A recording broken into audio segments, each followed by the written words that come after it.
Bismillahirrahmanirrahim. Assalamualaikum warahmatullahi wabarakatuh. Perkenalkan, nama saya Maulana Farih Al-Ghifari dengan NIM 12512602616. Saya mahasiswa UIN Syarif Hidayatullah Jakarta dari Fakultas Syariah Hukum, Prodi Hukum Ekonomi Syariah kelas 2E. Disclaimer dulu guys, saya bukan anggota forensik, saya bukan anggota analis, dan saya juga bukan anggota penyidik. Tetapi saya seorang mahasiswa yang sedang membuat tugas video UAS PKN yang berjudul "Tidak ada yang cukup kuat untuk menafsirkan ideologi para koruptor dari PT Pertamina dan memahami insiden terbongkarnya korupsi yang merugikan negara 486 miliar. Gak usah berlama-lama, langsung siapin cemilan favorit kalian, duduk yang tegak, mari kita mulai kasusnya.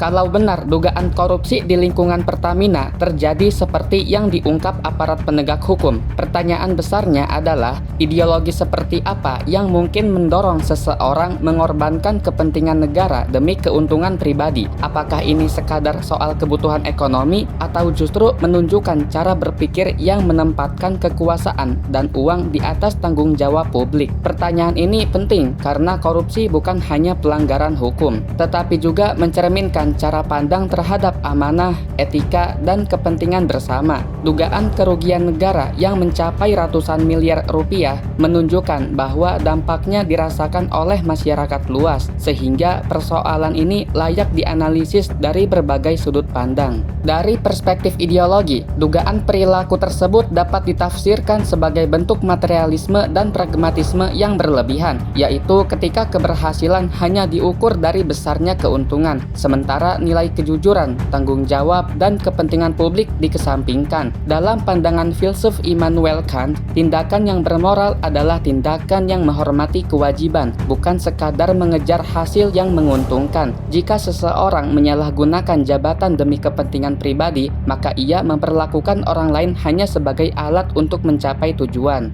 Dari sudut pandang psikologi, Lawrence Kohlberg menjelaskan bahwa seseorang yang berada pada tingkat penalaran moral rendah cenderung mengambil keputusan berdasarkan untung rugi pribadi, bukan berdasarkan prinsip keadilan. Sementara itu, psikolog Albert Bandura memperkenalkan konsep moral disengment, yaitu kondisi ketika seseorang membenarkan perilaku yang salah agar tidak merasa bersalah. Misalnya, tindakan melanggar aturan dianggap sebagai sesuatu yang lumrah, atau semua orang juga melakukannya. Dari perspektif hukum, pakar hukum Indonesia Sajipto Raharjo menekankan bahwa hukum seharusnya melindungi kepentingan masyarakat, bukan sekadar menjadi kumpulan aturan. Korupsi merusak kepercayaan publik terhadap negara dan menghambat terwujudnya keadilan sosial. Karena itu, penegakan hukum harus dilakukan secara profesional, transparan, dan berdasarkan pembuktian yang sah, tanpa mengabaikan asas praduga tak bersalah.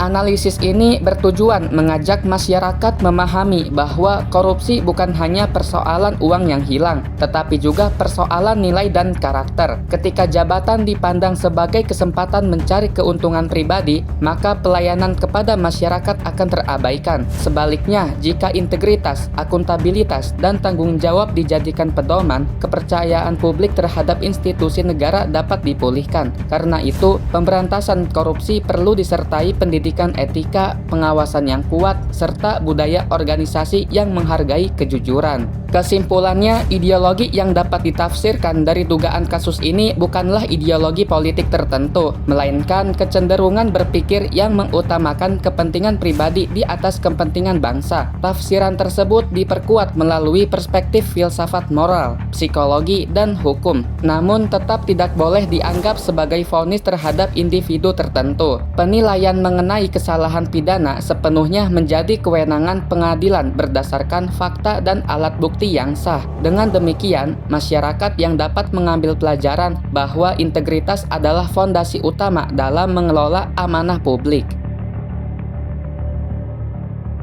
Kronologi kasus ini bermula pada tahun 2009 ketika PT Pertamina Patraniaga menjalin kerjasama penjualan bahan bakar minyak atau BBM jenis High Speed Diesel atau disebut HSD dengan PT Asmin Koalindo Tuhub. Kerjasama tersebut bertujuan memenuhi kebutuhan operasional perusahaan tambang milik PT AKT. Pada tahap awal, mekanisme pembayaran menggunakan Letter of Credit atau disebut LC atau surat kredit berdokumen dalam negeri atau disebut SKBDN, sehingga setiap transaksi memiliki jaminan pembayaran yang dinilai lebih aman. Pada fase ini, hubungan bisnis masih berjalan sesuai ketentuan kontrak dan belum ditemukan indikasi penyimpangan yang kemudian menjadi dasar penyelidikan.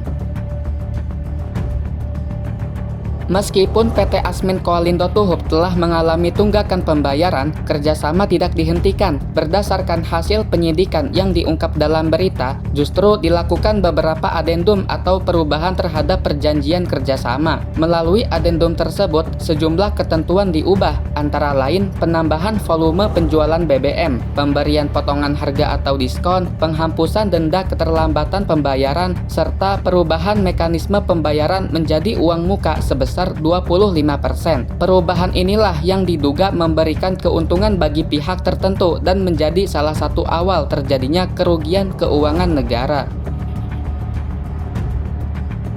Seiring berjalannya kerjasama, nilai transaksi penjualan BBM terus meningkat hingga mencapai sekitar 191,3 juta liter high speed diesel dengan nilai sekitar 137,29 juta dolar Amerika Serikat. Jika dirupiahkan sekitar 2 triliun lebih. Namun, besarnya nilai transaksi tersebut tidak diimbangi dengan penyelesaian kewajiban pembayaran oleh PT Asmin Koalindo Tuhub. Piutang Pertamina Patraniaga terus membengkak karena sebagian besar tagihan tidak terlunasi. Berdasarkan hasil audit Badan Pemeriksa Keuangan atau disebut BPK, kondisi tersebut akhirnya menimbulkan kerugian keuangan negara yang diperkirakan mencapai sekitar 486 miliar. Dalam proses penyidikan, Kortas Tipikor Polri terus memperkuat pembuktian dengan memeriksa sebanyak 88 orang saksi yang diduga mengetahui rangkaian peristiwa dalam kasus ini. Selain itu, penyidik juga menghadirkan 3 orang ahli untuk memberikan keterangan sesuai bidang keahliannya. Guna melengkapi alat bukti, penyidik melakukan penggeledahan di 5 lokasi yang berkaitan dengan perkara. Seluruh langkah tersebut dilakukan untuk mengumpulkan dokumen, barang bukti, serta informasi yang dapat memperjelas peran masing-masing pihak dalam dugaan tindak pidana korupsi tersebut.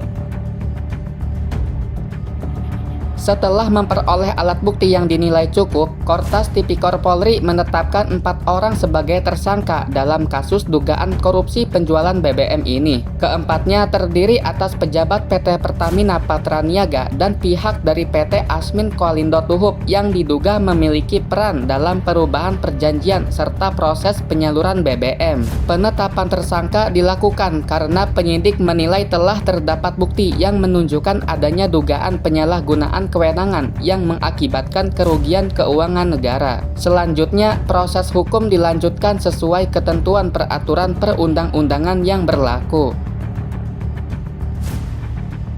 Pada tahap ini, keempat tersangka belum masih menerima hukuman karena proses hukum masih berada pada tahap penyidikan. Mereka dijerat dengan pasal 2 ayat 1 dan atau pasal 3 Undang-Undang Pemberantasan Tindak Pidana Korupsi Jungto pasal 55 ayat 1 ke 1 KUHP atau pasal 603 dan atau pasal 604 Jungto pasal 20 huruf C KUHP. Ancaman pidana akan ditentukan melalui proses persidangan setelah seluruh alat bukti diperiksa dan majelis hakim menjatuhkan putusan yang telah berkekuatan hukum tetap. Kasus ini merupakan dugaan tindak pidana korupsi dalam kerjasama penjualan BBM jenis High Speed Diesel atau disebut HSD antara PT Pertamina Patraniaga dan PT Asmin Koalindo Tuhub yang bermula pada tahun 2009 dan diungkap oleh Kortas Tipikor Polri pada tahun 2026. Kerjasama tersebut melibatkan transaksi antara PT Pertamina Patraniaga di Jakarta dan PT Asmin Koalindo Tuhub yang beroperasi lokasi di Kabupaten Murung Raya di Kalimantan Tengah. Penyidik menetapkan 4 tersangka, yaitu Suwanto selaku Direktur Pemasaran PT Pertamina Patraniaga periode tahun 2008 sampai tahun 2011, Joko Irianto selaku Vice President Sales Wilayah Timur PT Pertamina Patraniaga periode tahun 2009 sampai tahun 2013, Wahyu Trijatmiko selaku General Manager Treasury sekaligus Vice President Treasury PT Pertamina Patraniaga, Samintan selaku pemegang saham sekaligus Presiden Direktur PT Asmin Koalindo Tuhub. Ringkasan kasus ini disusun berdasarkan pemberitaan News 1 yang mengutip keterangan resmi Kortas Tipikor Polri.